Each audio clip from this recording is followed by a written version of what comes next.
What's up next? Alan Papaleo, someone who brings powerful energy and deep insight into everything he touches. Not only is he a fabulous artist that paints incredibly, he is a hairdresser, practices martial arts, and much more.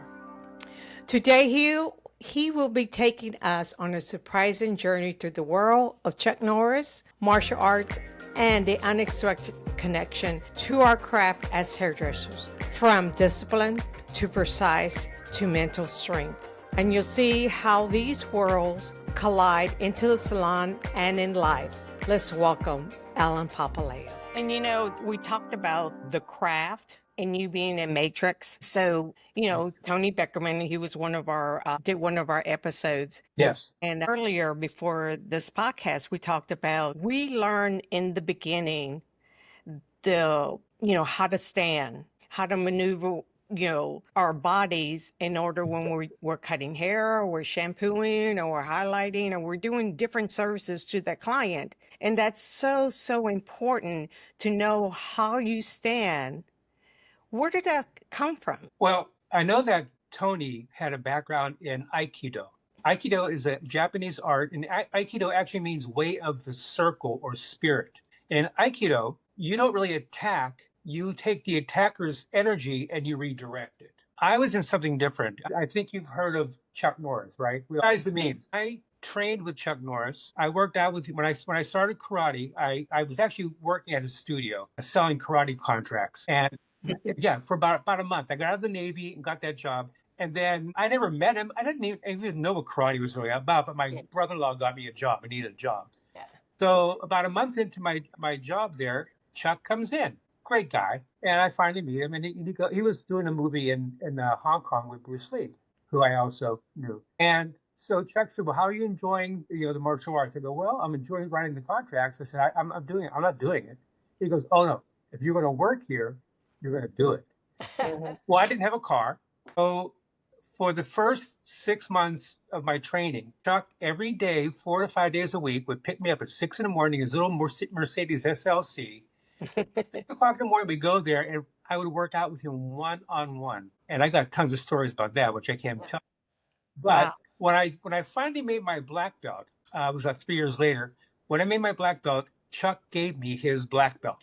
So my black belt is actually one that Chuck wore. Now, getting back to the question, in martial arts, in karate, whatever form it is, your technique is only as strong as your stance, how you stand. And if you're standing behind a chair 8, 9, 10 hours a day, and you'll go in the morning, you're all happy, I'm feeling great. And then at night when you walk out, you're dragging your body out. You were standing wrong. You were holding your arms wrong. It's all about form, about technique, whether it's art, whether it's martial arts, hairdressing, you have to take care of your body. And that's how you have longevity in this. And it goes into everything, every single thing. And the martial arts gave me one other thing. It gave me discipline to be able to see things differently. Because when we do hair, when we do art, whatever, we have to see it before we can achieve it. It's so important, like you were saying, for people to know that you got out of the Navy, you were looking for a job, you didn't have a car. It's so important to never get up because you never know coming around the corner. And so many times it's bigger and better than anything we could ever dream up. Important. I say keep the faith. Some people say keep a positive attitude. That's a perfect segue into, I'll tell you how I got into hairdressing, because it's so true. You have to keep yourself loose and open to new things. So when I worked for the Norris schools for about 8 years, when Chuck sold the schools, I was basically, I was kind of burned out after that for a while. So a friend of mine, I didn't have a job then. So a friend of mine, one of my students actually, his mother she was a chiropractor, owned a women's health club in Redondo Beach. It was right next to the beach, women only. She hired me to manage the school, her health club. They had an outdoor pool. They had proper sunbathing. I'm the only guy there. I was teaching exercise classes. That's where I met my wife to be. But right next door was a beauty salon that my friend owned. And he had bought a couple paintings off of me. So one day, it was around Christmas time, mentioned Christmas, and he said, can you make me some wreaths? You're really good with your hands. Make me some wreaths for the salon. So I made them, and some of these people wanted to buy them. So he sent me after holidays. He goes, you know, you're really good with your hands. You're doing nothing with your life. How about becoming a hairdresser? And I said, I'll find out about it. Yeah. Less than a month later, I'm in beauty school. I'm going, what in the hell did I just do? What is this all about? Huh? But then I saw the opportunities. And again, when I was in beauty school, I was even licensed. I was taking advanced hair cutting classes with Terry Donnelly and Alan Bush. They didn't know I wasn't licensed. I was at the OBS Academy. I mean, I saw who was tops at the shows and in the industry, and I was their stalker. And that's, and my very first show I ever did was with Tony Beckerman and Terry Donnelly. They took me to Bologna and to Milan. Jump in. What? Here's how you make your mark in life. You see, if you tiptoe in the sand, there's no mark. Jump on it. Let it go everywhere. Make your mark. Yeah, definitely. And one of the biggest, I think, culprits and obstacles for a lot of stylists today becoming successful is YouTube. They watch these videos of people who, most of them aren't even working behind chairs. They're out there doing insane things, some creative, some not so creative. And you start to measure yourself against that. You can't, every day when you go to work, you're measuring yourself against your previous day's work. It's about you, about your interaction with your guest in the chair. You either defeat yourself or you raise yourself up. I own salons. I live in Charleston now. I moved in 2020 from Los Angeles. And that's another thing, you're talking about being, perseverance and taking chances. When I told my friends, hey, we're moving to Charleston, they're going, you don't have any clients here. What are you going to do? I said, don't worry, I'll make it work. And I have a very nice client base already. I believe in what I do. My very favorite saying is, you're never too old to become what you could have been. And if you have a formula, to what you want to do, the reason why people hit walls in the salon, remember you two, when you started out, how excited you were. You went to the salon, you weren't very busy, so any guest you got in your chair, you would do everything but shine your shoes and wash your car while they were sitting in the hotel. You did everything you could for them. Right. But so now you start building, pretty soon all those little things you would do, that the flat iron, whatever you just threw in there, you're not doing anymore. And now you're getting busier and busier. Now you become complacent. You're not hungry anymore because it's just too easy. Years ago, there was an old bodybuilding movie called Stay Hungry. You got to stay hungry. If you are full, you just don't grow. Correct. So I always tell people, if you're hitting a wall, what made you successful? You've been doing hair 10 years now, 20 years. What made you successful in the beginning? Go back and do it. Yeah. You're not too big for that. Right. And I guess in this industry, there's so many different opportunities. Not only you can do hair, you can do nails, you can do makeup. There are so many opportunities. It's now with the new people coming out, some are like us and some are not. And we have to take each individual and spend time with them and see what they're going. If they're going to stay in the salon. Because being and it's unfortunate that in school, telling them to be their own boss, where they have no experience. Right. And when we first started, all of us, or anybody, it doesn't make any difference what field you're in, you start at the ground level. And you learn from that individual. And that's the beauty about our industry, is that you have so many different opportunities, is finding out what's best for you. Yeah. There's a couple of these online hairdressing groups I belong to, and you've probably seen these also, where somebody will say, I've been in the industry 6 months now, and I have my own little suite I got out of school, and I'm not making money. I had to get a second job. I'm thinking, why would you? First of all, the person who rents them that suite is don't do that. They just got out of school. All you're looking for is rent. They can't make that rent. Right. Sometimes you're too cocky for your own good. Or again, going back, you're watching people who I'm charging outrageous amounts of money. I can do that. No, you can eventually, but you better have the skills to back it up. Right. Well, one thing COVID did for a lot of people is that people were out of their salons for a while. A lot of our guests were not coming in anywhere, so they were online. They were watching YouTube videos. They Yeah. were doing their hair differently. They were trying things out, cutting their hair, their kids' hair. And when the salons opened back up again, they saw a whole different thing, a whole different thing.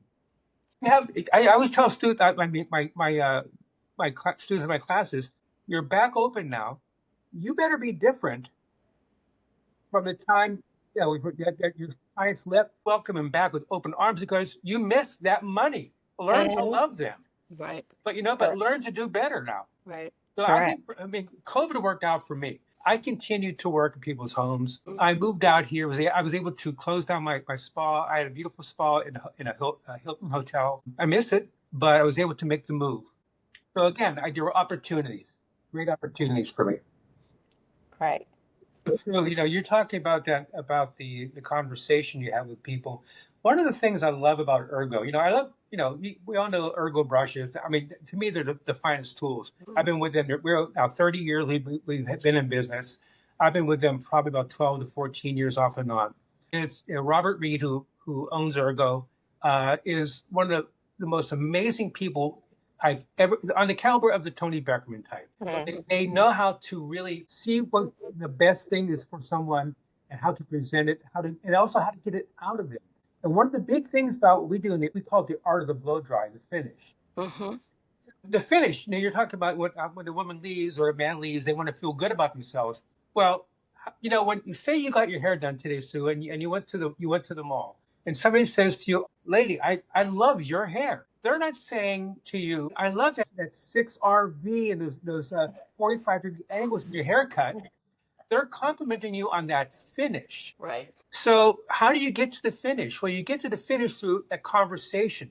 One of the things that we do in our classes, and this is if you want to gain the loyalty of a client forever, just teach them how to style their hair. Show them how to style their hair. Ask them, has anybody ever shown you how to blow dry your hair? And they'll tell you no. You know why? Because nobody cared. They want to get you. I used to hate blow drying. I used to use the two dryers in one hand, head down, head back. Adios. And I'm wondering why they're coming back, because I didn't take the time. So you have to know how to talk to somebody. And the best haircuts, the best colors, the best updos all start with the best consultation. Mm-hmm. You have to know. You have to know. Right. And then, which leads me to this question is that, we're trained. And I think sometimes we forget that we were already trained on how to communicate with our clients. So we have to teach the new people how to communicate, how to do a thorough consultation, what the consultation consists of, turning that client around or showing them in the mirror a certain way to leave that way, so you tell that client, you're communicating with that client the whole time. And that's what we have to teach the new people. Sure. And it's all about those details. Talk about the consultation again. We can do an hour and a half on this. Mhm. I do basically 3 consultations. I do the initial one when I sit down. I see their hair. I let them lie to me about their hair. Then, and I'm thinking as I'm looking at it, I know what I'm going to be doing, whether it's cut wise or color. I see the hair as they come in. Now I take them back to the shampoo bowl, shampoo them, bring them back. Now you see what's really going on in their hair, because it isn't straight as they said it was. There's all kind of texture going on in there. And then I do the 3rd consultation, because if I go from my first gut instincts when I first sit down, I'm just so cocksure I'm right. I'm gonna have a problem when they say, don't cut my bangs too long because they're gonna pop up. Come on, bang, pop up. Yeah. Right. Well done it. You lean on them for about 2 days so they stay down. Yeah, right. So, but it's about details. The biggest thing about hairdressing for me is details. When I paint, it's about details. One of the things I do when I do a blow dry class, I have an image of Michelangelo's Moses. I don't know if you've seen that statue of Moses. And in the statue, Moses, he's holding a book, but he has his little finger up like this. This is his little pinky. And his arm is bare. But right here is called the minimus digitalis muscle, minimus digitalis, which is only seen on a naked arm when that little finger raises. That's all. Just when you do that, that's what it shows. And I say to them, this master of his craft knew that had to be there. And he knew it. You don't know it, but he knew it. And he would not have slept well after if he hadn't done it. And when you're cutting that bob in the back, and you go, it looks a little long, but it'll go away. That little detail is not going to go away. Then you blow it out and you go, wet it back down again. It's details. If you want to be a master in what you do, it takes total focus on every movement you do. You just cannot say, it's like, we cut bobs every day. I'm going to do 5 bobs today. Okay, so I do the first 3 this way, the way I always do. Oh, I do 2 more. I think I'll get creative. I think I'll go in behind the ear, work my way down, go around the neck. No, I'll eventually get there, but I'll go through a lot of crap, take much more time, and it won't be the same. It's about technique. And I talked earlier about, Sue, about people being technical hairdressers. There are technical hairdressers and there are artistic hairdressers. Right. A lot of the cutting classes that I do, and they're a little more advanced, I use a comb to go through the hair. I basically, especially on hair like your suit, my comb goes down and I use raking fingers and I use my hands. I know what it's supposed to look like. I look for the balance. Right. Again, Michelangelo has this beautiful statue of David, a big block of marble, and they go, Michelangelo, how did you do that? He goes, I looked at the marble, I cut everything away that wasn't David. Yeah. Solid, done. Most of us don't see our work done. Yeah. We don't see it from the finish, and that's how we work forward. We just get in there and we pray that something's going to happen. A lot of people, not all, a lot of people. Yeah. And this is what you get when you are starting out and you don't have the skill set with technical skills or verbal skills and business skills, and you try to go out on your own. And you talk about going into a salon that has really, a creative salon is very important. But but there's also another danger in salon, is that when you have a salon that is kind of just people are just all over the place, and you have that one stylist who's, you've been in a room of people, all of a sudden somebody walks in and all the air comes out of the room, right? The negativity. There are people like that, but there are also people who have big personalities. And, there's a word called entrainment. You know what entrainment is? Okay, see if you think about going into a room, an empty room, except for maybe 50 big pendulums, there's all these different pendulums hanging there, all different sizes. And you push them all in different ways. Eventually, they'll all end up swinging in the same direction as the largest, more dominant one. And it happens in salons a lot. And sometimes, unfortunately, that dominant one is not the best stylist. They're just the most dominant. Yeah. And then you end up learning and perfecting bad technique. Yeah. So, Alan, you talk about Ergo.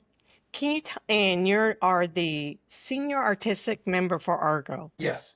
Can you explain a little bit more what Ergo brushes do and what you do in the? Absolutely. Let's see. I might even have them here. We love props. Well, yeah. Well, so one of the things that most stylists don't really think about is that the most performed service they do every day is a blowout. You do a cut, you do a blowout. You do a color, blowout. If you're going to work on the hair for an updo, probably do a blowout. You're holding a brush and a dryer in your hands more than you're holding a tint brush or a comb and a shear. So it makes sense that with all the repetitive motion, you want to have great tools that support you because you want to have longevity. Real quickly, the brushes, Robert's will love this, but the brushes are 20% longer than other brushes, which means I get 20% more hair on that barrel. I'm doing this 20% less. Makes sense to me. This is our 25, we go up to our 65 various brushes. We have a super gentle line for extensions or sensitive scalp. We have great brushes, but the barrel has aluminum and carbon, but it also has, the bristles have tourmaline in them. The tourmaline shuts down the cuticle, forces out the water, creates a lot of shine. We always talk about the Ergo shine. It's a tool that truly will make a difference in what we do. For me, you see my painting back there. A lot of times in the past, I would buy cheaper paint brushes. And it's working, the bristles are falling out. But it's horrible. I'm not getting the results I wanted. When I started investing in better brushes, my work actually did get better. Makes sense. All my years, I've been doing hair 47 years. I've gone through tons of brushes of all different brands. And they all serve me well. But none have served me more well and better for my craft and my creativity than Ergo tools. because they're designed to really help you feel lighter as you work. They're truly amazing. Mm-hmm. And when they say to me, "Do I really need that?" If I'm using it, you need it. I mean, this is. I mean, you're building a really great relationship. And think about this: your clients book maybe what, every 6 to 8 weeks. You're only seeing that one. You know, it seems like you see them more in a year. You might only see them 5 to 7 times a year. That one client. If you really think about it, that's kind of weird. You don't really. I mean, to me, I always think, oh, they're always here, but they're not. So there's 5 or 7 times a year, maybe 8 if you're lucky. That's when you have the time to make the money around that little chair you work at. That's where you make your income. That's where you build your loyalty with that person in your chair. That's where you teach them because you want them to come back. And you know, if you, it's kind of funny. We go to restaurants and so on. If I ever see, like, I'm with my wife, and I'll be sitting there, and she'll go, "Why do you listen to this?" Because they're talking about hair. And this, but you need to have a plan. You have to have a plan. And finding the salon. And again, you're right. I'll help out here. So just I'll sweep. Let me just be here. Right. You know, the culture of education that we had in the 70s and 80s, and even in the early 90s, is different than it was today. Yeah. I mean, it is today. You know, I mean, we were always looking for a new class to take, and you know, whatever. We were always looking for a new show. Thank you, Alan, for that knockout talk. Who knew Chuck Norris could teach us so much more about showing up, standing strong, and sharpening our skills behind the chair? A great reminder that being a hairstylist isn't just an art, it's a mindset, it's a discipline, and yes, even a bit of martial mastery. Thanks again. Until next time, we'll see you then.